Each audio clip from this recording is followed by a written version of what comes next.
Hi, my name is Valerie Sepchik and I'm in Kinesiology 220 and this is my video on how to splint an arm. This is my friend Destiny, so she's going to be helping me out today. So first things first, what you want to do is you want to approach the person and be like, hi, I'm first aid certified. It looks like you hurt your arm there. Is it okay if I help you? You always want to get consent first. As well as getting consent, you also want to go ahead and call 911 first, because the sooner that 911 gets there, the sooner that they can help. So once you approach and they say that I can help you, You can help me. okay. Once you have consent, then you're gonna go ahead and start putting your gloves on. But first, you want to sanitize your hands. Ideally, you would use soap and water. For this video, I'm using hand sanitizer. You're gonna put hand sanitizer on your hands. Then you're gonna take your gloves and go ahead and put them on, because you always want to create that barrier between you and them so that you don't spread any extra germs, you don't cause any infection. I'm just gonna go ahead and put on my gloves. Then what I'm going to do is, you can place your arm right here, and I'm going to kind of, observe it, make sure that there's nothing that I can't handle. I'm going to put some hand sanitizer on there as well, because again, you want to clean the wound. You want to make sure that you don't cause any infection or anything.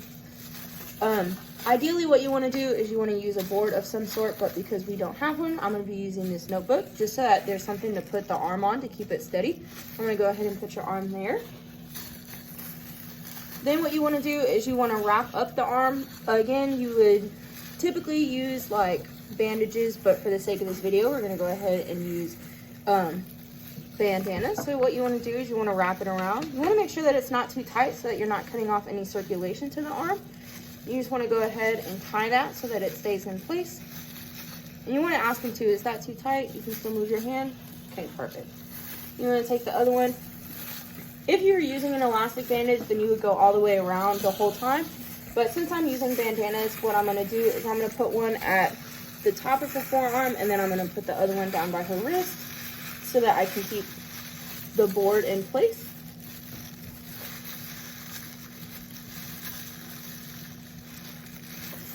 Okay. All right, once you've gotten that in place, what you're going to do is you're going to take your triangular bandage, or you're going to take your pillowcase, your scarf, whatever you may have available, and you're going to try to create a sling. So what I'm going to do is I'm going to place this on you right here. It's going to go under your arm, and this is going to go over your shoulder. And then if you could just place your arm right here.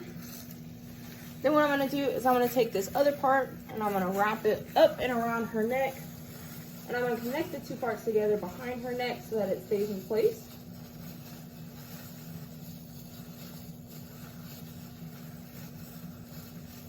I'm sorry if I pull your hair. I'm going to go ahead and double knot it because it is trying to carry the weight of the arm. You don't want it to fall down. Then what you're going to do with this little part over here is you want to kind of you want to tie it so that it creates a little space for the elbow to lay in so that the elbow doesn't slip or slide around. So what I'm doing is I'm just kind of twisting it up so that I can tie it easier.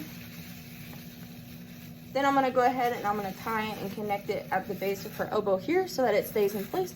If you can go ahead and drop your arm, you can see that it keeps the arm in place, it keeps it secure so that when we transport her to the hospital or when the ambulance gets there and takes her to the doctor, it doesn't move around, it doesn't cause any further injury, and they can get it checked out as soon as possible. After that, you want to make sure that you take your gloves off, and again, you want to grab it from the outside on the first one, and then you want to put your 2 fingers on the inside and swing it out and around so that you don't touch anything that was on the outside. So again, you don't spread any germs. You would go ahead and wash and sanitize your hands one more time just to make sure that no infection or bacteria crosses over, and then you're going to go ahead and send them on their way. Thank you.